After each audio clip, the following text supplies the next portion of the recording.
Assalamualaikum warahmatullahi wabarakatuh. Salam dan bahagia. Perkenalkan, saya Alif Maulana Permadi, calon guru penggerak Angkatan 7 Kabupaten Cilacap. Pada kesempatan kali ini, saya akan memaparkan aksi nyata modul 1.4 Budaya Positif. Dengan fasilitator Ibu Maria Magdalena Siti Listiari dan pengajar praktik Ibu Noviatul Wahdiati.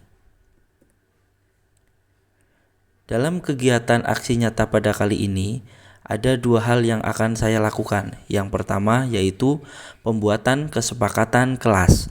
Yang kedua, diseminasi atau pengimbasan budaya positif kepada rekan sejawat di SD Negeri Gunung Simping 2, Kecamatan Cilacap Tengah, Kabupaten Cilacap.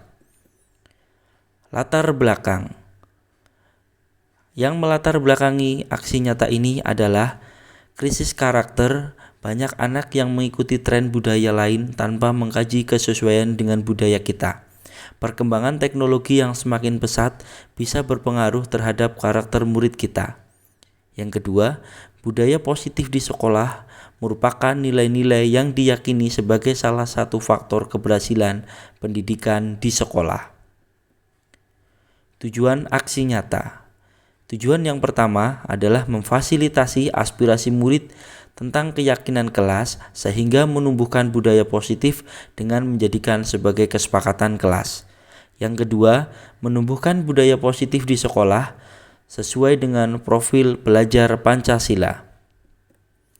Tolak ukur. Tolak ukur yang pertama, murid mampu membuat dan melaksanakan kesepakatan kelas sesuai dengan nilai atas kesadaran diri dengan penuh tanggung jawab. 2. Mewujudkan pembiasaan-pembiasaan yang baik sehingga murid sesuai dengan profil belajar Pancasila. Lini masa tindakan. Yang pertama, berkoordinasi dengan kepala sekolah tentang penerapan budaya positif, kemudian mensosialisasikan kepada warga sekolah. Yang kedua, melakukan kolaborasi dengan murid dalam membuat kesepakatan kelas. Yang ketiga, diseminasi atau pengimbasan budaya positif di sekolah dengan warga sekolah. Yang keempat, melakukan refleksi dan evaluasi penerapan kesepakatan kelas. Dukungan. Dalam kegiatan ini, dukungan yang dibutuhkan yang pertama adalah kepala sekolah, rekan sejawat, dan murid. Yang kedua, sarana dan prasarana sebagai penunjang penerapan budaya positif.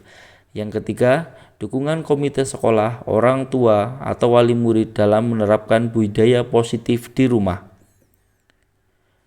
Berikut koordinasi dengan kepala sekolah dan izin melakukan diseminasi atau pengimbasan budaya positif di SD Negeri Gunung Simping 2 kepada rekan sejawat. Selamat pagi Bapak. Selamat pagi. Saya mohon izin untuk melakukan diseminasi atau pengimbasan materi budaya positif di sekolah. Hal itu terkait dengan salah satu tugas dalam program guru penggerak. Pada kesempatan kali ini saya mohon izin untuk melakukan pengimbasan kepada rekan-rekan di SD Negeri Gunung Simping 2. Oke, monggo Pak Arif mengadakan program pengimbasan Bapak Ibu di Gunung Simping 2 tentang program budaya positif. Monggo silakan dilaksanakan apa, monggo dikondisikan. Pada dasarnya saya sangat setuju dan mendukungnya. Terima kasih. Terima kasih Bapak untuk izinnya, mudah-mudahan kegiatannya bisa berjalan lancar dan bermanfaat untuk semua. Amin. Terima kasih Pak. Praktik pembuatan kesepakatan kelas. Warahmatullahi wabarakatuh. Waalaikumsalam warahmatullahi wabarakatuh. Bagaimana kabarnya? Sehat semuanya? Sehat. Baik, alhamdulillah kalau sehat semuanya. Baik. Pada kesempatan kali ini, sebelum kita mengawali pembelajaran pada semester 2, kita akan membuat keyakinan kelas yang kemudian akan dibuat menjadi kesepakatan kelas. Nah, kesepakatan kelas ini nanti akan kita gunakan sebagai salah satu pedoman dan acuan melakukan pembelajaran selama di semester 2. Ya, oke. Sekarang anak-anak Pak Guru beri waktu, silakan untuk menuliskan keyakinan kelas yang akan kita jadikan sebagai kesepakatan kelas mulai dari sekarang. Ya, silakan ditulis.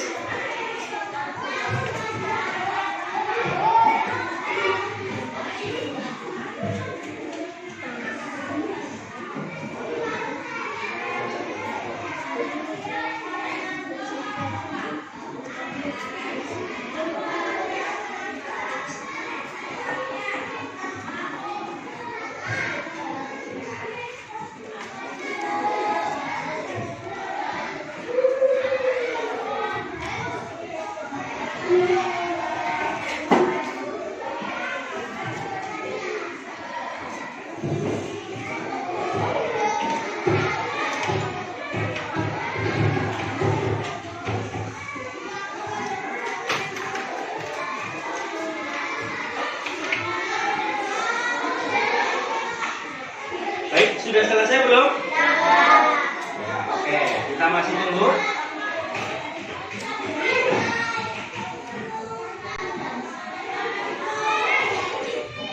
Oke, sudah?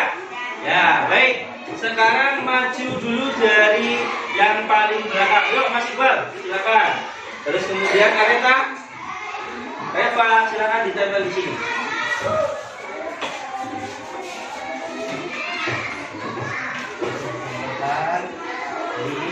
Kamunya lagi sana. Ya, baik. Terus Mas Umar, Mas Raka, persiapan untuk Arsil dan siapa? Najwa. Ayo. Terus persiapan lagi untuk ya, oke. Sini. Ya, di sini. Ayo Umar sudah. Zalfa sama Vita, silakan sini. Sita.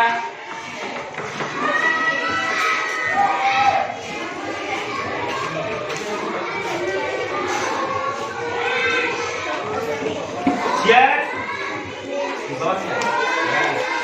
Zian dan Alija. Naila dan Ocha.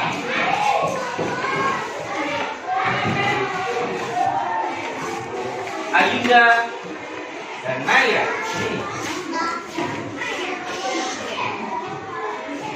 Safira dan Una.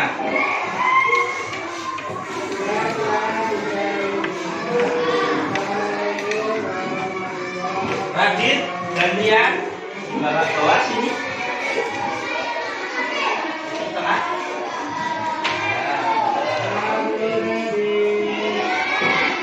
Yang terakhir Amrin dan Bagas. Ini satu sini satu sana. Oke. Baik, oke. Kita perhatikan. Jadi ini adalah keyakinan kelas yang akan dibuat menjadi kesepakatan kelas, ya. Nah, yang pertama yaitu tentang disiplin. Terus melaksanakan piket kelas, menjaga kebersihan, tidak mencontek, datang tepat waktu. Datang tepat waktu termasuk disiplin ya. Terus bersikap sopan. Terus tidak saling mengejek, boleh. Terus tidak boleh membuat keributan, boleh. Tidak boleh jalan-jalan tanpa alasan, misalkan jalan-jalan tanpa alasan ketika pelajaran ya. Ketika sedang melaksanakan pembelajaran, boleh. Oke, nanti keyakinan kelas ini akan kita buat menjadi sebuah kesepakatan. Nah, ini kesepakatan kelas ini nanti bisa kita cantumkan, kita tulis seperti jadwal seperti itu ya. Nah, nanti akan kita laksanakan selama 1 semester ke depan, yaitu di semester 2. Baik, sampai di sini ada pertanyaan? Oke, kalau tidak ada, nanti bisa kita lanjutkan lagi ya. Nanti kita tinggal menyusun untuk membuatnya di kertas manila atau asturo atau kita buatkan printoutnya seperti itu. Nah, harapan Pak Guru nanti kesepakatan kelas yang keyakinan yang menjadi sebuah kesepakatan kelas ini nanti bisa kita taati dan kita bisa laksanakan bersama. Oke? Kiranya sekian, Pak Guru akhiri. Assalamualaikum warahmatullahi wabarakatuh. Waalaikumsalam warahmatullahi wabarakatuh. Diseminasi atau pengibasan budaya positif di SD Negeri Gunung Simping 02 Kecamatan Cilacap Tengah, Kabupaten Cilacap kepada rekan sejawat.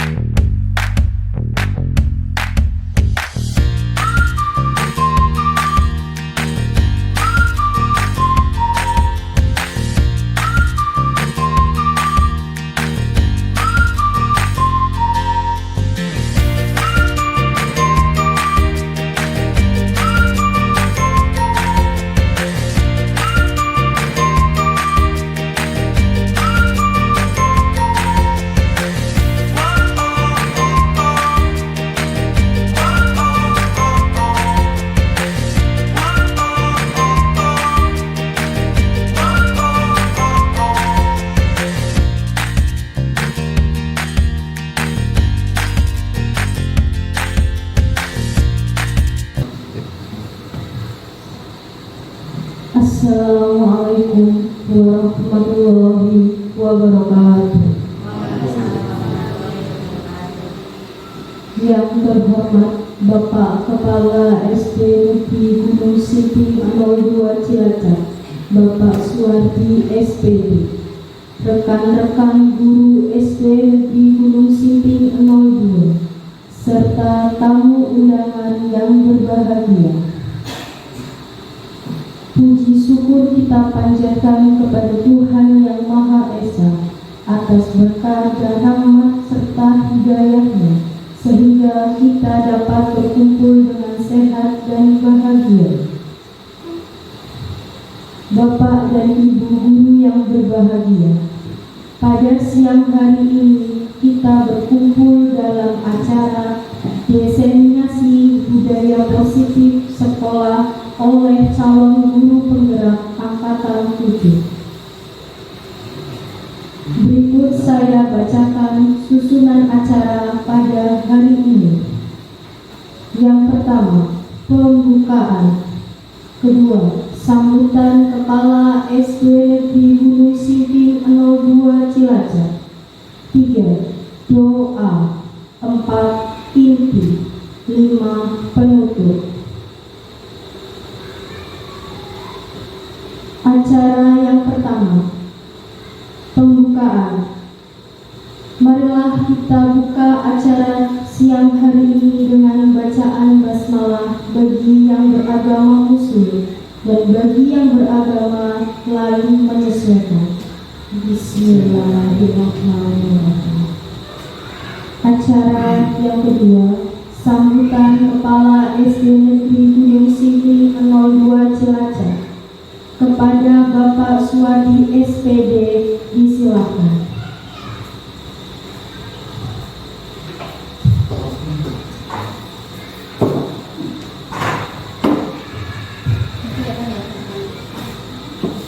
Assalamualaikum warahmatullahi wabarakatuh.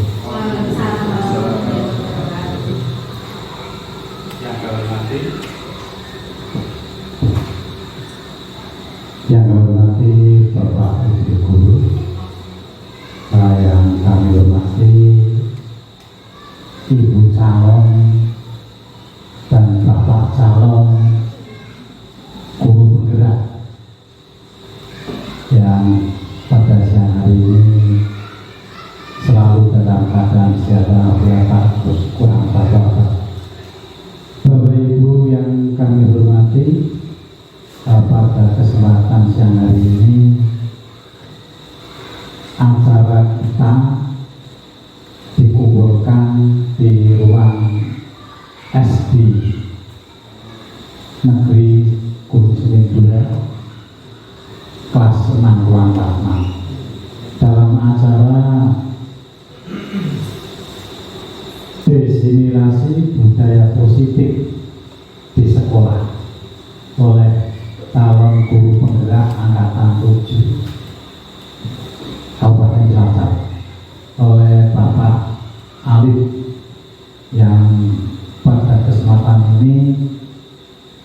menjadi calon guru penggerak angkatan 7. Mungkin dari Bapak Ibu semuanya ada yang sudah lulus dari calon guru penggerak, Bu Wiwi sama Bu Budia dari SD Negeri Gunung Sumbing 1. Untuk sementara di Gunung Sumbing 2 yang baru daftar lolos Pak Ari, untuk kelanjutannya belum ya Pak. Mungkin ke depan akan menyusul seperti ini. Dan kemarin menyusul Bu Amel daftar, baru administrasi atau sudah tes, baru administrasi pemberkasan. Mudah-mudahan kami berdoa semuanya nanti menjadi guru penggerak semuanya. Karena guru penggerak ini adalah program dari Kemendikbudristek mulai tahun ini. Nah, Pak Kepala Dinas kemarin itu pemerintah mempersiapkan guru penggerak. Jadi harapannya nanti semua guru ini jadi guru penggerak semuanya, biar geraknya cepat, progresnya cepat, tidak seperti yang dulu. Mungkin seperti ini sama dengan dulu-dulu sama, hanya namanya saja yang berbeda, dalam rangka peningkatan mutu guru memang harus ada pelatihan diklat dan sebagainya. Nah, untuk pada kesempatan ini untuk meningkatkan kompetensi guru, pemerintah melalui jalur guru penggerak. Ini diklatnya online apa enggak Pak? Ada yang online. Karena sekarang ini serba online, tes daftar online, tes online, diklatnya online. Sampai sekarang guru-guru ini dipersiapkan kompetensinya dengan PNM secara online. Biar nanti Bapak Ibu guru ini benar-benar bisa mengembangkan kompetensinya mandiri. Karena kemarin itu setiap sekolah itu harus mengisi format berubah, mandiri berubah, dengan mencentang kurikulum Merdeka Belajar Mandiri berubah. Akhirnya ada PNM sing kudu digarap secara mandiri. Nah, mau berubah ya silakan mandiri belajar sendiri. Seperti itu. Nah, monggo nanti pada kesempatan yang singkat ini, yang baik ini dimanfaatkan sebaik-baiknya. Ilmu yang telah dimiliki oleh Pak Alif ditulangkan pada teman-teman. Nah, dulu namanya ya tutor sebaya di pengibasan pada teman-teman. Mungkin nanti Bapak Ibu yang lain juga akan muncul begitu. Bapak Ibu yang kami hormati, nah di sini ini gurunya masih muda-muda semuanya, kecuali yang tua cuma saya. Dan beberapa muda, ya, karena nah yang muda-muda ini kan masih panjang waktunya, mengabdinya masih panjang, dan memang harus mempersiapkan diri agar nanti tidak ketinggalan dengan teman-temannya. Nah, yang masih ketinggalan nanti ya di mana dia, karena kancane calon Prabu niki aduh masih belum sampai garis. Kancane wis ngliwati garis, aduh. Nah ini masih di belakang garis. Ini diumpamakan seperti saya ini kon garap PMM ngurungake video bisa. Mau video sih bisa saja. Kon garap postes bisa, tak boleh kuncinya di YouTube. Tapi yang sudah sampai di aksi nyata, nah ini di sini tempatnya saya terseleksi alami di sini. Kecuali iso. Nah nanti ciri-cirinya guru kuno ini ya seperti saya ini. Rantai wis putih, kumisnya wis putih, singgotnya wis putih. Nah dari itu mesti ketinggalan IT-nya. Dari sananya kalau pas diklat di LPMP itu sana itu juga kita ini mudah, kita nggak sewanon ini pas IT-nya itu nggak bagus lah. Tapi ada satu dua yang warna tua juga bagus. Tapi hanya aja. Oke, monggo nanti pada kesempatan ini dimanfaatkan sebaik-baiknya. Waktunya sampai jam berapa nih Pak? Jam 12 harus setengah jam. Monggo nanti dibantu, Pak Ali dibantu. Nah Pak Ali tidak dibantu, nanti ya tidak bisa. Panjenengan dengan kehadiran panjenengan di ruangan ini berarti sudah membantu Pak Ali. Karena nanti setelahnya akan laporan, ada laporan ya Pak. Ada laporan secara online mungkin harus ada dokumennya lengkap, nah, sehingga mohon bantuannya pada Bapak Ibu semuanya. Dibantu nanti seandainya panjenengan gantian jadi calon guru penggerak CGP biar dibantu kan.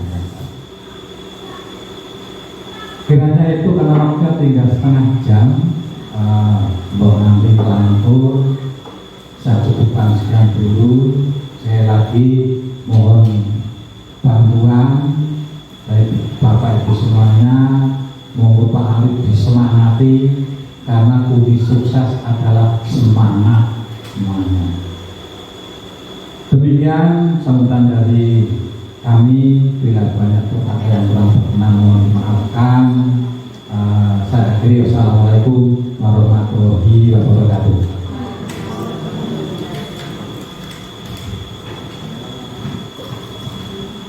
Terima kasih kepada Bapak Suwadi SPD sudah memberikan sambutan. Berikutnya acara yang ketiga, doa, yang akan dipimpin oleh Bapak Ahmad Nasiful SPD. Kepada Bapak Nasiful SPD disilakan.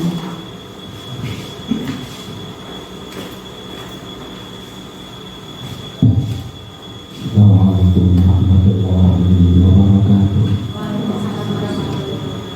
Bapak Ibu yang dihormati, untuk mengawali acara pada kesempatan pagi menjelang siang ini, mari bersama-sama kita memohon Allah Subhanahu wa Ta'ala mudah-mudahan kita diberikan membawa kemanfaatan, membawa kemaslahatan khususnya bagi Bapak Ibu guru, mendidik kepada itu membawa keberkatan. Bismillahirrahmanirrahim. Allahumma shalli wa sallim ala sayyidina Muhammadin wa ala alihi wa sahbihi ajma'in. Allahumma shalli ala sayyidina Muhammadin salatan ta'imu biha in ahma'in wa rahiman wa rahiman wa rahsunan biha bidadika syarih. Allahumma ila salamika salamatan fitina wa ahiyatan fil jasadina wa asiyatan fil ilmiya wa barakatan fil rizqina wa barakatan qabla maut wa rahmatan ilal maut wa maghfiratan ba'dal maut. Allahumma halim 'alaina fi saqatina wa fi dunyana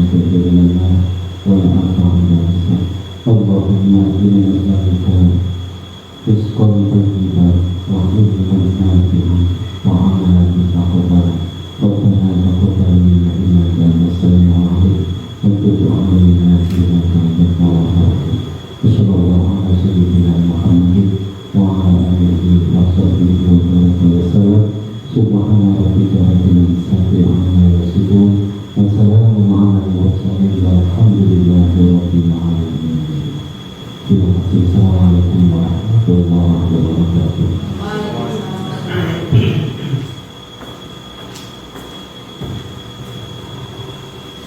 Terima kasih kepada Bapak Muhammad Nasibuddin SPD.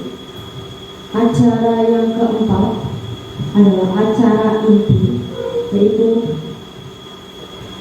pemberian materi oleh Bapak Alif Maulana Permadi SPD dengan judul Aksi Nyata Mewujudkan Budaya Positif di Sekolah. Kepada Bapak Alif Maulana Permadi dipersilakan. Bismillahirrahmanirrahim. Assalamualaikum warahmatullahi wabarakatuh. Yang terhormat Bapak Suwadi, Kepala SPD Divisi 2, Bapak Ibu guru hebat yang pada hari ini hadir, kami ucapkan terima kasih. Pada kesempatan kali ini, perkenalkan saya Alif Maulana Permadi, calon guru penggerak angkatan 7 dari Kabupaten Cilacap, yang akan memaparkan tentang budaya positif dengan judul Aksi Mangun Karso Tutwuri Handayani, yaitu tentang di depan memberikan contoh, terus kemudian Ingmatio Mangun Karso di tengah memberikan semangat, Tutwuri Handayani di belakang memberikan dorongan. Kemudian yang kedua, pendidikan itu sangat erat dengan kodrat alam dan kodrat zaman. Tentunya Bapak Ibu untuk mendidik pada zaman sekarang dengan dulu tentunya beda.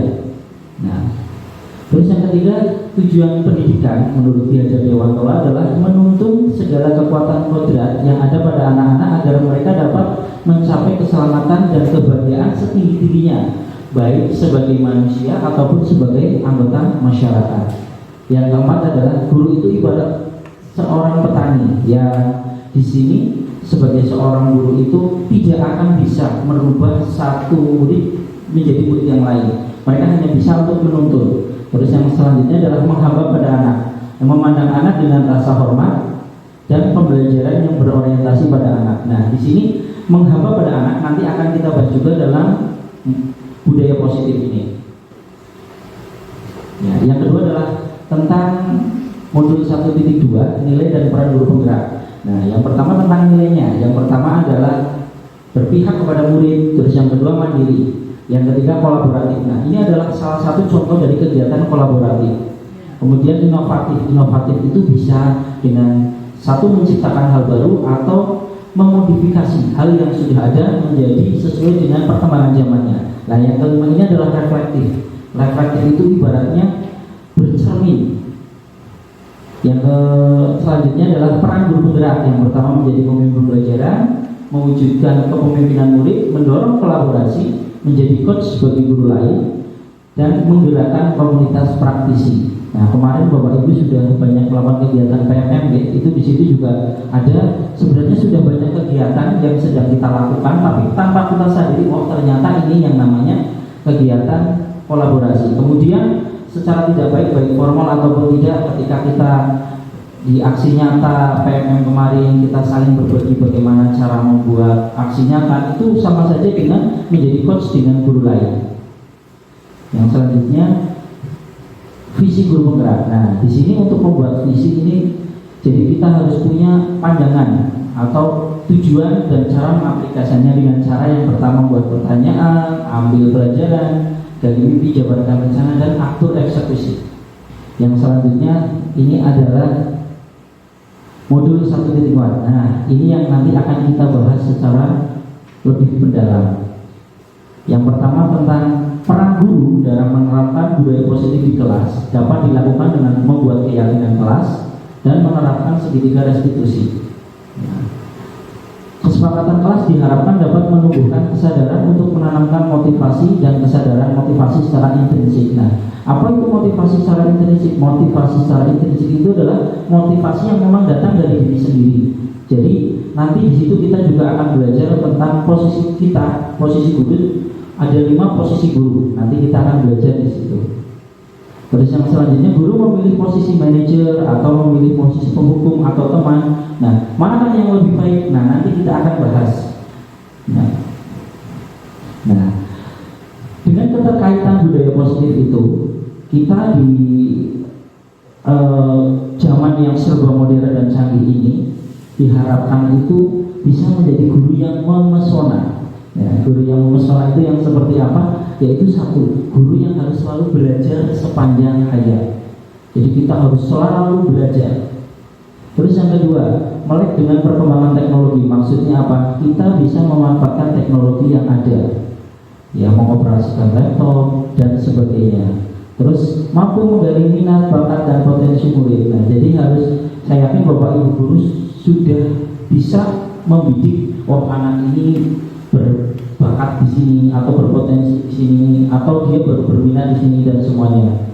Terus yang selanjutnya adalah guru yang kreatif dan inovatif. Nah, terus yang terakhir adalah guru itu harus memiliki target. Jadi target itu bukan dibuat sebagai acuan bahwa saya itu hanya mengikuti arus air, tapi tidak. Tapi guru harus mempunyai target.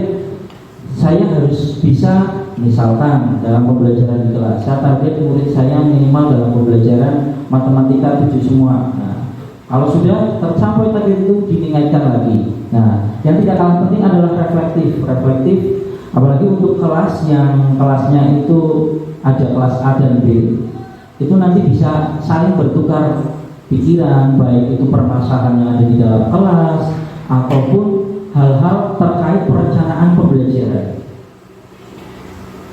Nah, ini profil pelajar Pancasila. Yang pertama kan beriman, bertakwa dan kepada Tuhan Yang Maha Esa dan berhalak mulia, mandiri, benar, kritis, berkebinekaan global, bergotong royong dan kreatif. Dan inilah nanti yang diharapkan supaya kita sebagai seorang guru bisa menerapkan profil pelajar Pancasila kepada murid-murid kita. Nah, sekarang kita akan sedikit membahas tentang motivasi perilaku manusia menurut Dian Gassen yang dalam bukunya Restructuring School Discipline. Nah, jadi motivasi itu dilakukan itu ada 3 hal alasannya. Yang pertama itu untuk menghindari ketidaknyamanan atau hukuman.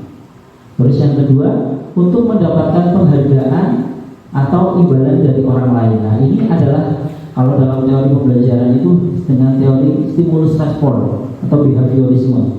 Nah, yang ketiga, inilah yang tadi kita bahas itu tentang untuk menginginkan menghargai dirinya sendiri dan percaya bahwa apa yang dia lakukan itu karena memang dasar dari dirinya sendiri. Nah, ini menjadi PR kita bersama. Yang ketiga itu bagaimana menumbuhkan kepada siswa supaya siswa itu menjadi anak yang disiplin, tanggung jawab. Itu bukan karena takut dengan kita atau karena diiming-imingi misalkan nanti anak yang bisa mengerjakan ini dapat ini, bukan, tapi karena dia menyadari bahwa ini memang menjadi sebuah keyakinan atau sesuatu yang harus saya penuhi. Nah, itu yang ditumbuhkan. Nah, ini adalah sesuatu hal yang harus kita lakukan bersama. Yang selanjutnya tentang hukuman, konsekuensi dan restitusi. Nah, ini perbedaan yang nanti kita dalam pembelajaran nanti kita bisa melihat apakah yang saya lakukan kepada murid itu adalah hukuman, konsekuensi atau restitusi. Yang pertama, yang berkaitan dengan hukuman, sifatnya itu menyakiti, baik secara verbal ataupun secara non-verbal tindakan. Terus yang kedua bersifat jelas karena menyakiti pasti akan menimbulkan hal yang negatif. Terus 3 adalah modenya pemaksaan. Nah, tentunya kalau kita dipaksa akan merasa ada yang tidak nyaman kan gitu. Terus yang keempat adalah dibuat oleh guru dengan cara menyindir, mengkritik atau merendahkan. Nah, ini yang menjadi PR kita supaya kita bisa menerapkan dalam pembelajaran itu jangan menjadi penghukum. Kemudian yang kedua adalah konsekuensi. Nah, ini konsekuensi ini satu tingkat lebih baik dari hukuman. Jadi sifatnya adalah sesuatu yang memang harus terjadi. Kemudian yang kedua sifatnya itu netral. Nah, kalau di sini di konsekuensi ini ada stimulus dan respon. Jadi misalkan ketika dijanjikan, misalkan anak yang mendapatkan nilai 100 akan nanti kasih paling permen. Nah, ini maksudnya dalam konsekuensi. Terus yang keempat dibuat oleh murid dan guru. atau berarti sebuah kesepahaman, kesepakatan. Nah, yang ketiga ini adalah restitusi. Restitusi itu merupakan sebuah pilihan. Pilihan seperti apa? Nah, ini tentunya menjadi sebuah solusi yang dirancang oleh guru dan bersifatnya positif. Nah, ini termasuk dalam teori kontrol. Kemudian dibuat guru dan murid dengan saling membuat keyakinan kelas. Nah, nanti kita akan membahas juga tentang bagaimana cara membuat keyakinan kelas. Kemudian keyakinan kelas itulah nanti dibuat menjadi kesepakatan kelas. Apakah ada perbedaan tentang keyakinan kelas dan kesepakatan kelas? Sebenarnya hampir sama. Cuma nanti kalau keyakinan kelas nanti akan kita bahas di sini. Ya, nah sekarang kita lanjutkan tentang perbedaan hukuman dan konsekuensi. Ini ada 3. Contoh yang pertama ini tentang mencatat 100 kali dalam buku dengan kalimat saya berjanji tidak akan nakal lagi. Ini kira-kira termasuk hukuman, konsekuensi atau restitusi? Iya, hukuman. Kenapa hukuman? Karena ini tidak ada korelasinya dengan apa yang dilakukan oleh siswa. Jadi contoh misalkan nanti kita masukkan yang kedua, membersihkan coretan yang dibuat di meja tulis. Ini termasuk hukuman, konsekuensi atau restitusi? Iya, betul. Jadi konsekuensi itu dilakukan atas dasar bahwa dia bertanggung jawab dengan apa yang dia lakukan. Ini masih ada kaitannya dengan ketika dia membuat coretan, maka dia bertanggung jawab untuk membersihkan. Ketika dia memecahkan misalkan minuman temannya, dia bertanggung jawab untuk membersihkan dan menggantinya. Nah, seperti itu. Ada satu lagi, memperbaiki kancing baju teman yang tidak sengaja lepas karena tertarik. Ini termasuk hukuman, konsekuensi atau restitusi? Ya, ini restitusi. Kenapa restitusi? Ada tindakan yang pertama, mengidentifikasi dulu kejadiannya itu seperti apa. Terus yang kedua, nah nanti dia karena ada kata-kata tidak sengaja, berarti di sini dibuat atas ketidaksengajaan. Walaupun mereka sadar melakukan, tapi harus tidak sengaja. Itu dia sudah mengakui, berarti ada satu hal yang positif. Terus yang kedua, bagaimana cara guru itu memberikan sebuah keyakinan bahwa apa yang kamu lakukan itu ternyata kurang tepat. Nah, harus bagaimana? Dicari. Oh ya, kira-kira bagaimana ya ketika kamu melakukan, Pak, tapi saya tidak sengaja. Oh iya, kamu tidak sengaja. Bagaimana coba solusinya sekarang? Nah, di sana anak berpikir, oh Pak, berarti aku harus memperbaiki ya Pak. Nah, ini berarti sudah ada indikasi restitusi atau kegiatan yang Bapak Ibu lakukan itu sudah masuk ke dalam ranah yang berhasil. Tapi pada kenyataannya memang kita lebih nyaman itu masuk memberikan hukuman atau ancaman.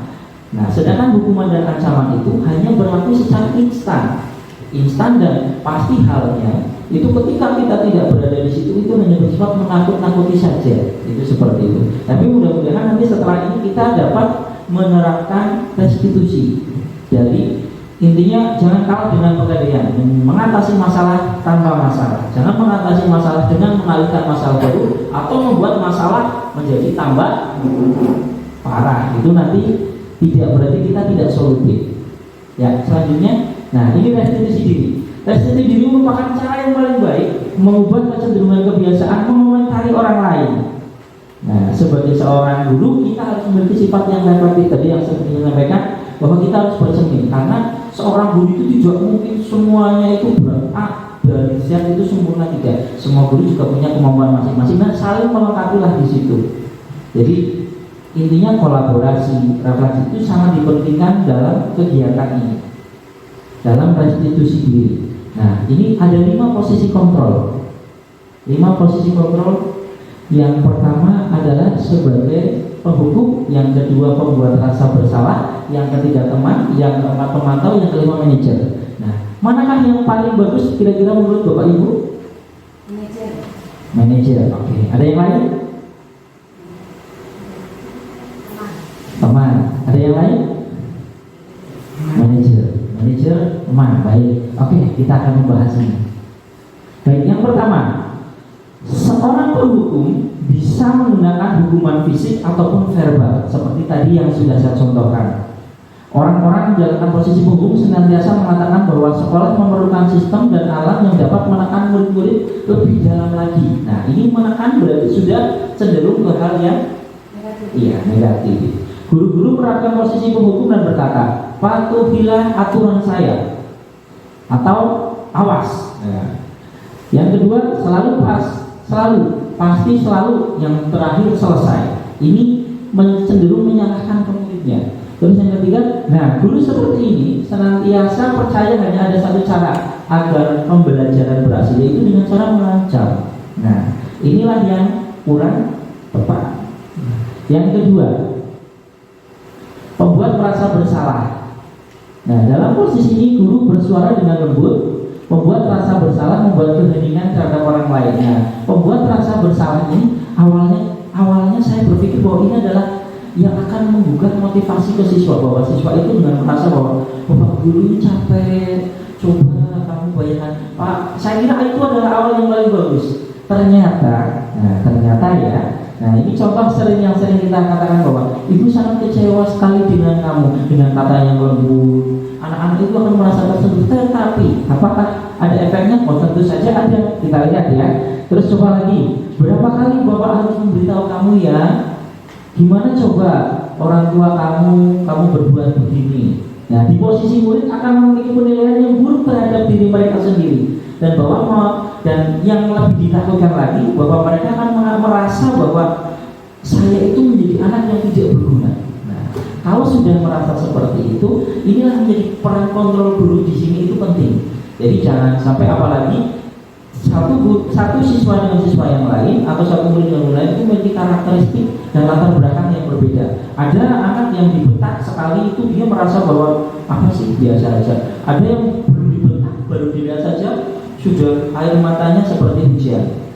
Iya, ada yang dia disampaikan seperti apapun masuk ke telinga kanan keluar telinga kiri, itu macam-macam. Nah, ini penting bagi Bapak Ibu guru untuk mengetahui karakteristik siswa.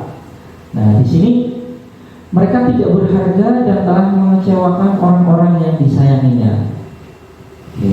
Yang selanjutnya, teman. Nah, sebagai posisi teman, guru ini tidak akan menyakiti murid, namun akan tetap berupaya mengontrol murid sesuai persuasi atau secara dengan menggunakan ajakan.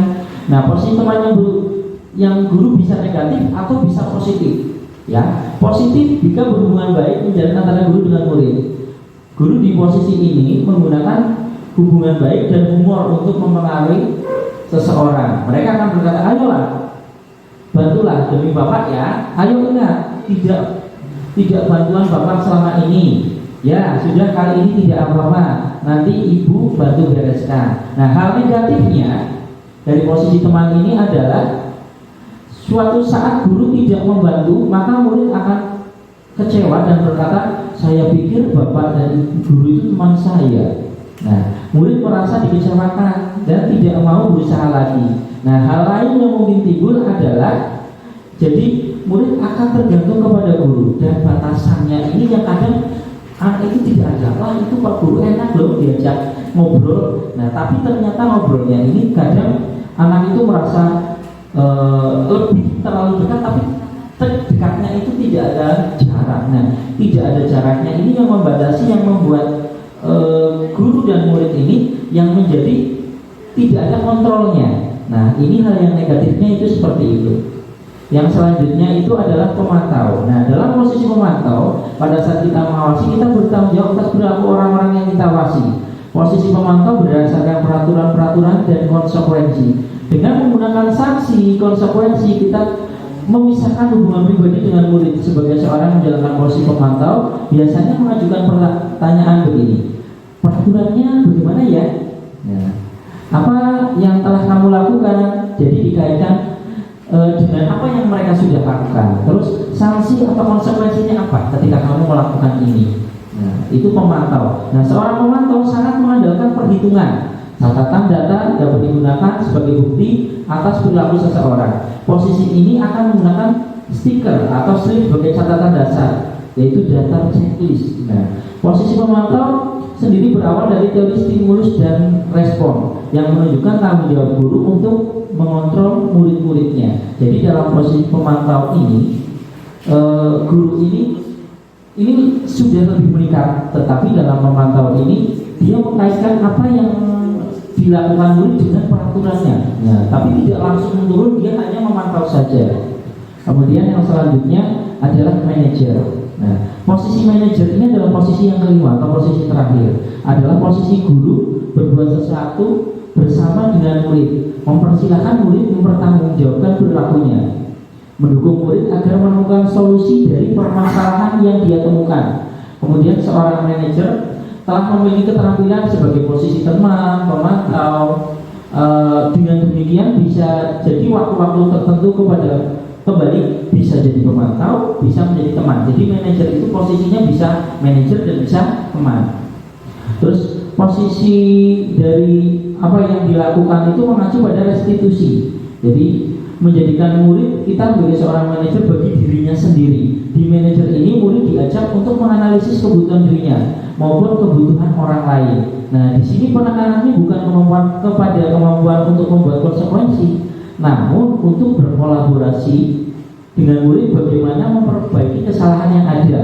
Seorang manajer itu akan berkata, apa yang kita yakini, itu contoh dalam membuat keyakinan kelas atau dalam hal ketika kita memecahkan sebuah masalah. Apakah kamu meyakini dengan apa yang kamu lakukan?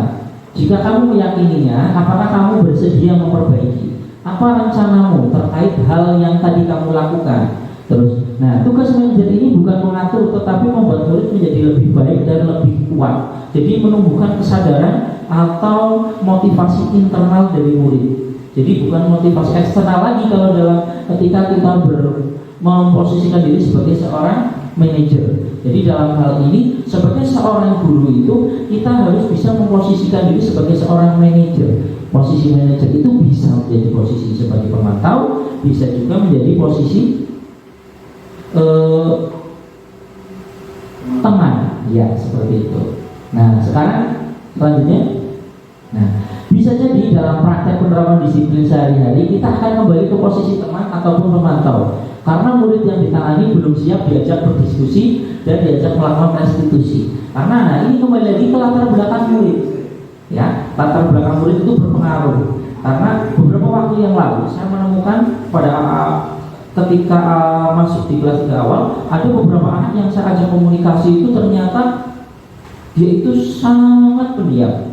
Kemudian saya coba berkomunikasi dengan orang tuanya. Ketika saya tanya di rumah, bagaimana di rumah? Oh ternyata di rumah tidak ramai pak ini. Nah ini pasti ada something wrong apa? Ternyata anak itu merasa bahwa saya itu tidak seperti teman-temannya. Nah, kita harus cari tahu gali dulu. Nah di sini itu disampaikan bahwa menjadi dalam penerapan disiplin positif itu ada kita menjadi teman juga harus menjadi pemantau apabila dimungkinkan untuk mengajak siswa untuk melakukan restitusi atau berdiskusi. Anak itu belum bisa, karena kalau anak memang belum bisa, kita harus mencari dulu masalahnya apa.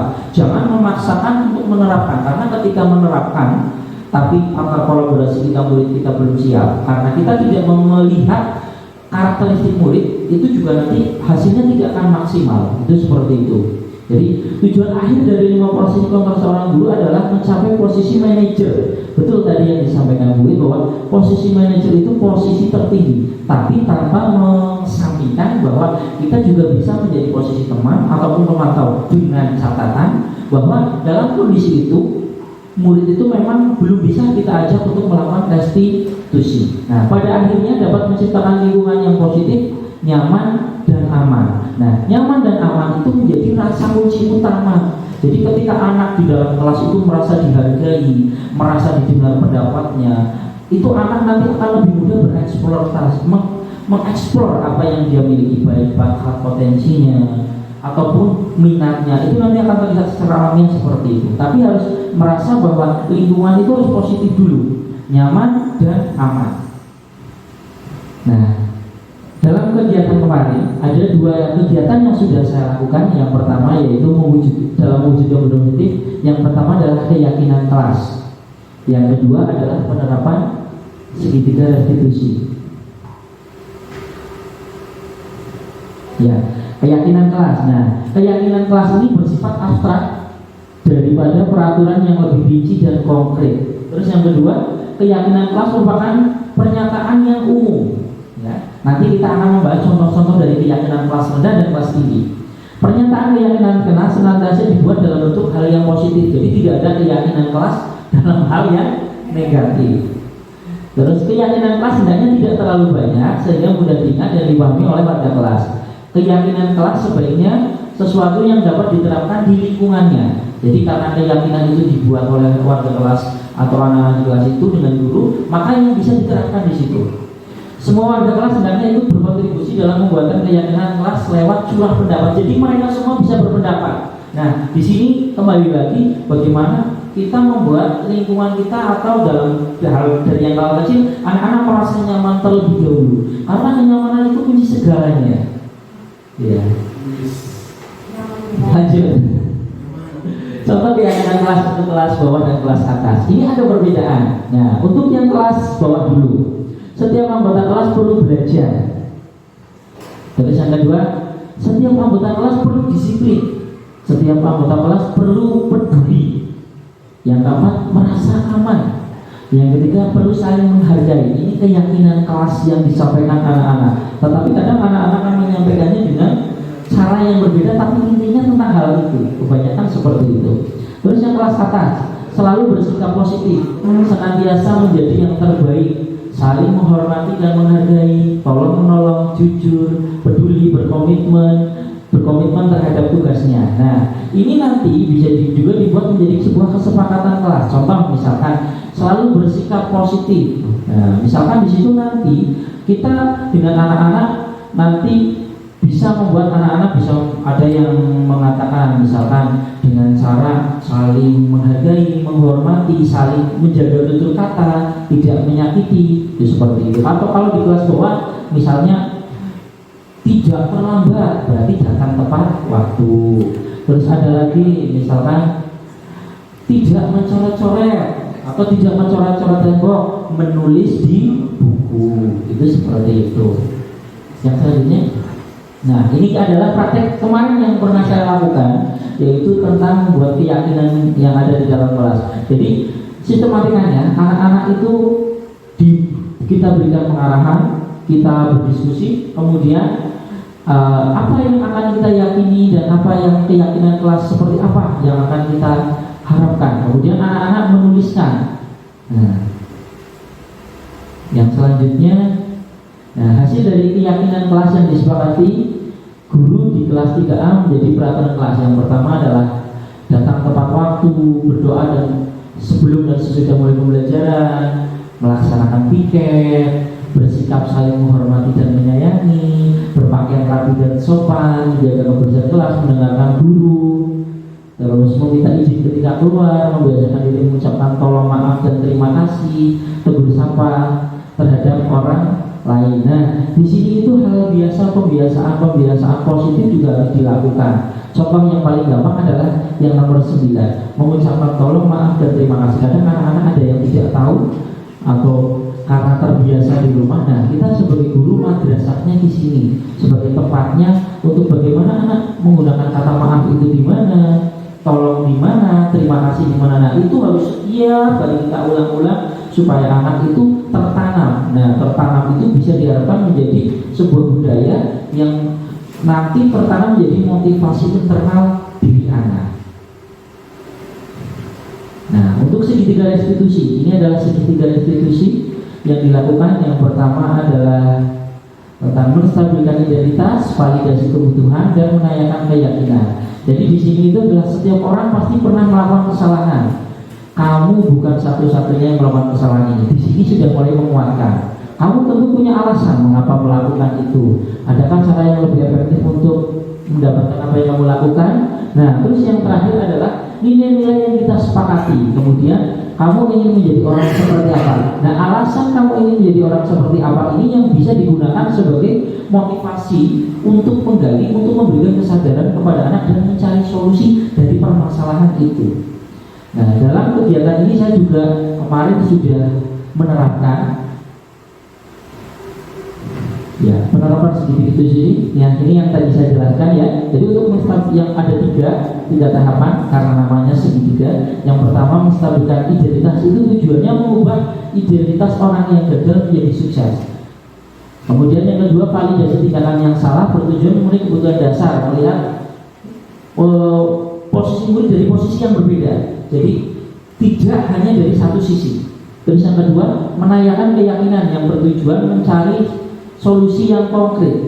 Nah, ini dimaksudkan untuk menggali motivasi internal dari anak, membuka kesadaran, bukan membuat murid menjadi merasa bersalah. Itu bukan seperti itu. Yang selanjutnya, nah ini kegiatan ada dua kasus kemarin yang saya temukan. Yang pertama adalah ketika ada seorang anak yang datang terlambat, dengan mukanya yang lucu dan tanpa merasa bersalah. Nah, memang kita juga tidak boleh menyalahkan di situ. Nah, terus yang kedua, dengan santainya ada anak yang dengan ditanya sedang posisinya duduk di depan, dengan santainya mengerjakan PR di sekolah. Namanya PR pekerjaan rumah tapi dikerjakan di sekolah. Jadi PS ya, pekerjaan sekolah seperti itu. Baik, ya penerapan segitu sih yang pertama. Nah, yang murid datang terlambat saya tanya. Kemudian saya gali informasi yang ini juga sama. Keduanya saya gali informasi, saya tanyakan kenapa sampai datang terlambat, kemudian kenapa tidak mengerjakan, sampai anak-anak akhirnya tahu bahwa oh iya Pak, ternyata yang saya lakukan itu karena ada sebab dan akibatnya. Kemudian anak itu merasa timbul, oh iya saya tidak dimarahi bukan berarti Pak Alif membenarkan ini, tapi supaya saya bisa lebih baik lagi. Nah, itu seperti itu. Nah, sekarang untuk yang tahap selanjutnya adalah Rambaki dalam hal ini barangkali Bapak Ibu ada yang mau disampaikan, silakan. Monggo, bisa lah. Di sini aja. Ini nggak apa-apa. Oh, di depan. Pakai mic.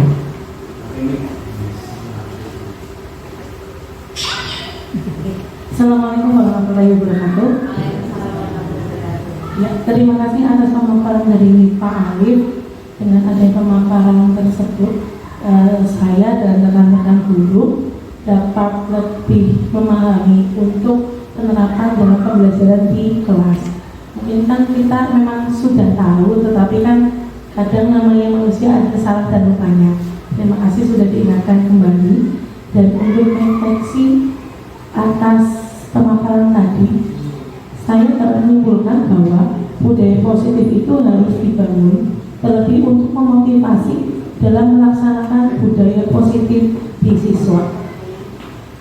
Dengan kegiatan tersebut harus adanya kolaborasi antar seluruh warga sekolah, baik kepala sekolah, guru, tenaga pendidik, dan khususnya wali murid serta komunitas sekolah supaya membangun sekolah tersebut menjadi lebih baik lagi.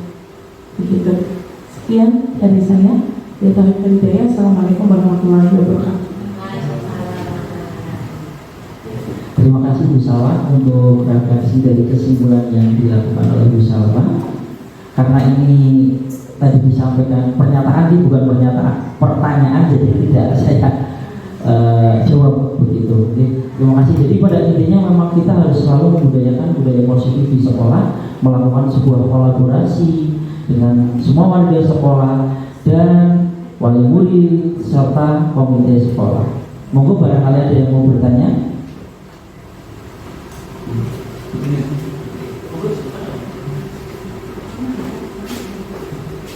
Terima kasih. Assalamualaikum warahmatullahi wabarakatuh. Sangat bagus sekali dari pemaparan dari Bapak Alif tentang budaya positif di sekolah. Yang mungkin jadi ganjaran saya di sini adalah apa sih bedanya tentang tata tertib sekolah dan kesepakatan di sekolah itu.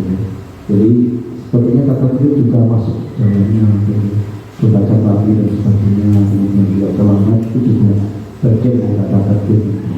Apakah nanti kesepakatan kelas itu sesuai dengan kesepakatan masing-masing kelas?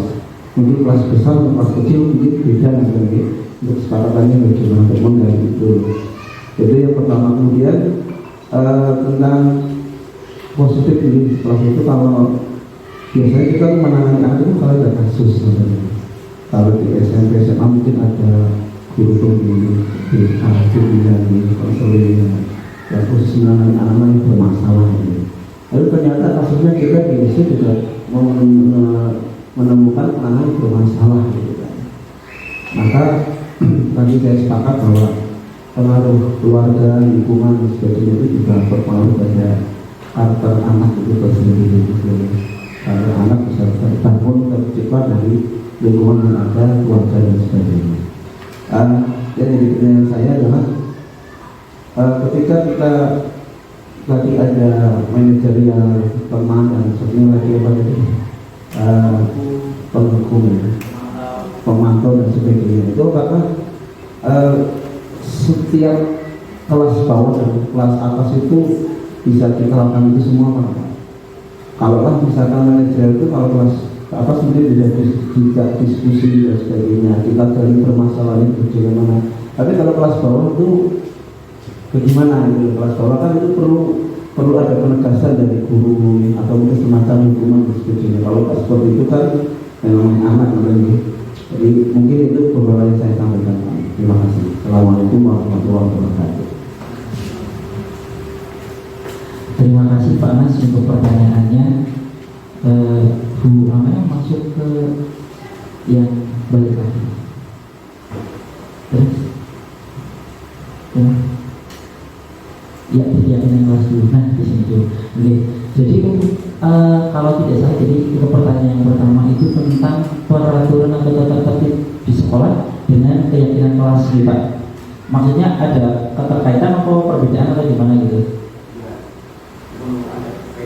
Oh oke. Jadi begini Bapak, untuk tata tertib di sekolah itu kan ada sebenarnya ada di visi misi atau di kurikulum sekolah kan ada. Nah kalau untuk yang di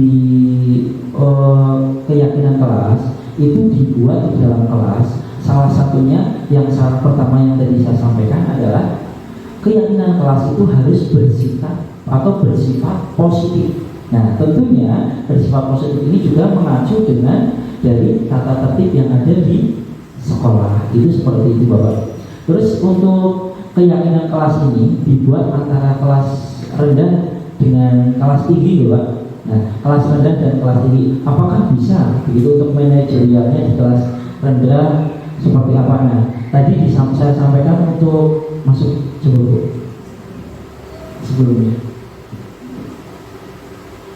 Nah, yang di sini ini ada 5 posisi kontrol. Yang pertama sebagai penghukum, yang kedua sebagai pemantau, teman, manajer, yang satu lagi.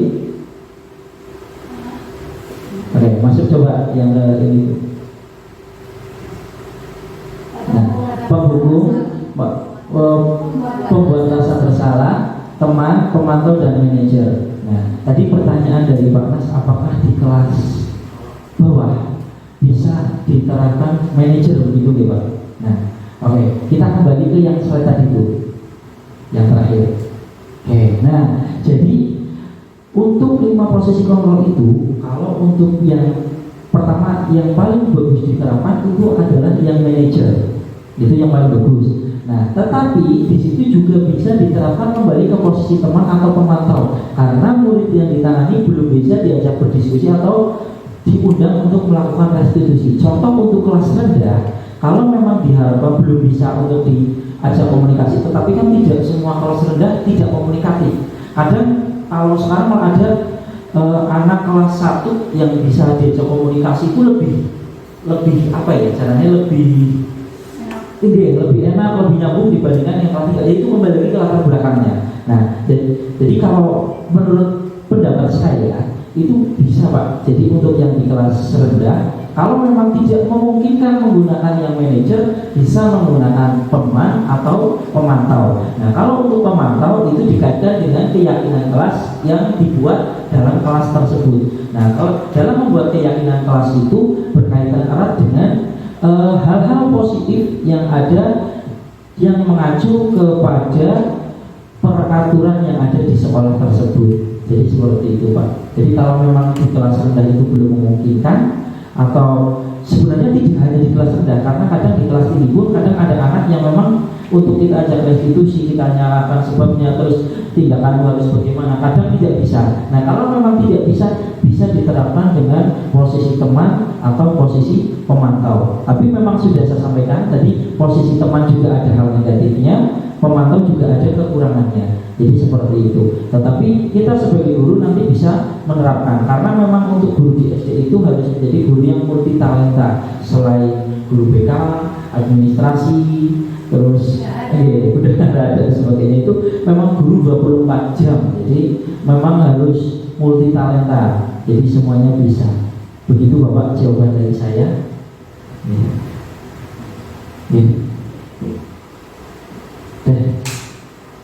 Sudah cukup ya Bapak Ibu?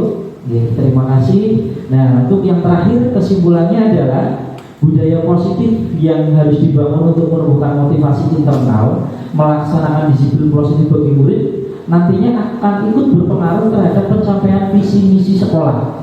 Membangun budaya positif tentu saja tidak bisa dilakukan sendiri, melainkan membutuhkan kolaborasi dari semua warga sekolah, mulai dari kepala sekolah, guru, tenaga kependidikan, dan murid. Bahkan dibutuhkan juga kolaborasi dan dukungan dari orang tua dan komite sekolah. Jadi hal untuk menerapkan budaya positif itu diperlukan, kunci yang pertama adalah kolaborasi. Kolaborasi dari berbagai pihak. Nah, hal ini diharapkan dengan adanya kolaborasi tersebut bisa menghasilkan sesuatu hal yang baik, sesuatu hal yang positif, sesuai dengan visi dan misi sekolah. Begitu. Oke, jadi untuk proyek perubahan diri mulai saat ini yang pertama adalah ketika kita ingin memulai hal yang baru, harus dimulai dari hal yang kecil, mulai dari diri sendiri dan mulai saat ini. Mudah-mudahan kita semuanya bisa menjadi orang yang selalu maksimal dalam memberikan hal yang terbaik kepada anak didik kita semuanya, dan kita senantiasa menjadi guru yang memesona, yang bisa diharapkan dirindukan kehadirannya dan diharapkan selalu kehadirannya, serta tidak dibenci kedatangannya. Begitu Bapak Ibu. Terima kasih untuk kegiatan pada hari ini. Mudah-mudahan apa yang kita lakukan bisa bermanfaat untuk kita. Kalau kurang itu tentunya dari saya pribadi, karena kelebihan hanya milik Allah semata. Bila bisa bilhaq, astagfirullah. Assalamualaikum warahmatullahi wabarakatuh. Ya, terima kasih kepada Bapak Ali Maulana Permadi SPD atas materi yang diberikannya, sangat luar biasa ya Bapak Ibu. Luar biasa sekali ya, kita mendapat pengetahuan dalam pembelajaran di kelas nanti supaya kita bisa menerapkan disiplin positifnya ya. Oke. Tibalah kita pada acara terakhir pada siang hari ini. Namun sebelum saya tutup, izinkan saya menekas kembali dari acara hari ini bahwa budaya positif dibangun menumbuhkan motivasi internal dalam melaksanakan disiplin positif. Budaya positif juga memerlukan dukungan dari semua pihak yang berada di dalam sekolah. Nah, akan lebih baiknya jika semua yang ada di dalam sekolah saling berkolaborasi. Baik Bapak Ibu guru yang berbahagia, sebelum saya tutup acara pada siang hari ini, saya akan memberikan sedikit pantun. Berlari cepat mengejar waktu, terlambat sudah tertinggal kereta. Ayo semangat Bapak Ibu guru, jadilah calon guru penggerak berikutnya. Sekian acara hari ini. Apabila ada tutur kata yang kurang berkenan di hati para Bapak Ibu guru sekalian, saya mohon maaf. Wassalamualaikum